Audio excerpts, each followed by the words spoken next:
Your day isn't complete until you've heard from God. So get ready for the closing word of the day with Sunset Ministries and Pastor Eladio Villanueva.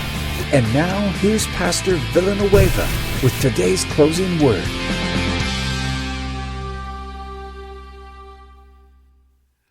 Well, good evening, everyone. I want to welcome everybody to another edition of Sunset Ministries. I want to welcome those of you who are listening to us or have called in live into our conference line. I want to welcome also those of you who are listening to us live at Spreaker.com on your smartphones, your tablets, your desktops. I want to welcome all of you and just thank you so much. Well, as we continue with our series titled The Basics of Marriage, tonight we're going to talk about the 4 keys to intimacy. Now, from the moment we get married, there is an expectation of intimacy amongst the husband and the wife.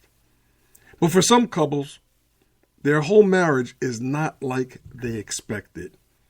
Many couples may have dreamed of having one intimate moment after another. But instead, what they found was that those intimate moments have been few and far between. And rather than growing closer together, they have grown farther apart. And tonight I want to talk about intimacy in marriage. And while some of that intimacy is of a sexual nature, much of it is not. In fact, I have come to learn that the sexual part of marriage will only be fulfilling if the husband and wife are also intimate with each other emotionally and spiritually, as we talked about on Monday.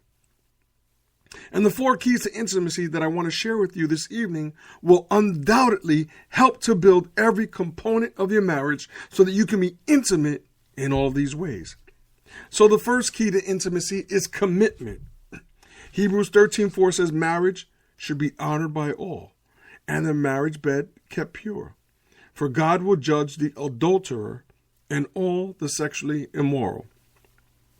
Now, we talked about this verse on Monday and the seriousness of keeping the marriage bed pure and undefiled. And that takes commitment. A commitment to one another. A commitment to your spouse and a commitment to the vows that were made on the wedding day. Along with the commitment to God.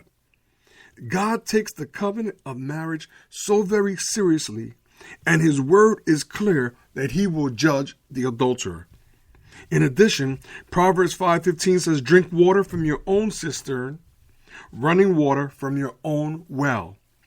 And what this is basically saying is that you are to keep committed to your spouse, and you have no business messing with the spouse of your neighbor, your co-worker, or anyone else. You have been blessed with your own well and your own cistern, and that should suffice. You have been blessed with your own wife. That should suffice. And wandering outside of that will ultimately lead to destruction of the marriage and eventual judgment from God. The second key to intimacy is an important one. It's communication. And that's not to say that they're not all important, but this is a big one. James 1:19 says, my dear brothers and sisters, take note of this. Everyone should be quick to listen, slow to speak, and slow to become angry. And one of the major problems that affects many marriages today is the lack of communication. For the most part, we are so very quick to react to situations in the marriage emotionally. And for the most part, the primary emotion is anger. Excuse me. But God's word is so very clear. Instead of reacting emotionally, we should be quick to listen. Spouses should do everything in their power to continue the type of communication that they exhibited with one another during the courting stage. Listen, during the courting stage, everything was fine. You probably talked more than you ever talked with anybody in your whole life. I'm sure many of you just called each other just to call, with nothing to even talk about. You talked an hour before and you talked 20 minutes later, and you're wondering, why am I even calling again? I got nothing else to talk about. That's the type of communication that needs to be evident in a marriage. When issues of finance arise, there should be communication. When issues of doubt, failure, and even sin arise as well, there should be communication between one another. My brothers and sisters, it is a known fact that most marriages that succeed and that are strong and vibrant are those where there is regular communication between the husband and the wife. The third key to intimacy is consideration. 1 Peter 3:7 says, "Husbands, in the same way be considerate as you live with your wives, and treat them with respect as the weaker partner and as heirs with you of the gracious gift of life, so that nothing will hinder your prayers." Basically, what it's saying, we are to be considerate with one another. Another big problem that I deal with when counseling couples is the issue of consideration. You'll have a spouse say something like, "I work long hours each day, and when I come home, he or she ignores me. The house is a mess. The kids haven't done their homework." He or she just isn't considerate of my time and the hard work that I do. Or maybe one spouse is a stay-at-home mom or dad, and they cook and clean, and the other spouse comes home, doesn't eat the food that has been compassionately prepared for them, doesn't help with the dishes, totally ignores the other one. And the other spouse says things like, "You're so inconsiderate." Again, my brothers and sisters, in order for the marriage to be successful, we must be considerate of one another. We must learn to value and appreciate the time and the effort that our spouses put in. The fourth and final key to intimacy tonight is that of contact. In 1 Corinthians 7:3-5, it says, "The husband should fulfill his marital duty to his wife, and likewise the wife to her husband. The wife does not have authority over her own body, but yields it to her husband. In the same way, the husband does not have authority over his own body, but yields it to his wife. Do not deprive each other except perhaps by mutual consent and for a time, so that you may devote yourselves to prayer. Then come together again so that Satan will not tempt you because of your lack of self-control." Again, my brothers and sisters, this is a big one.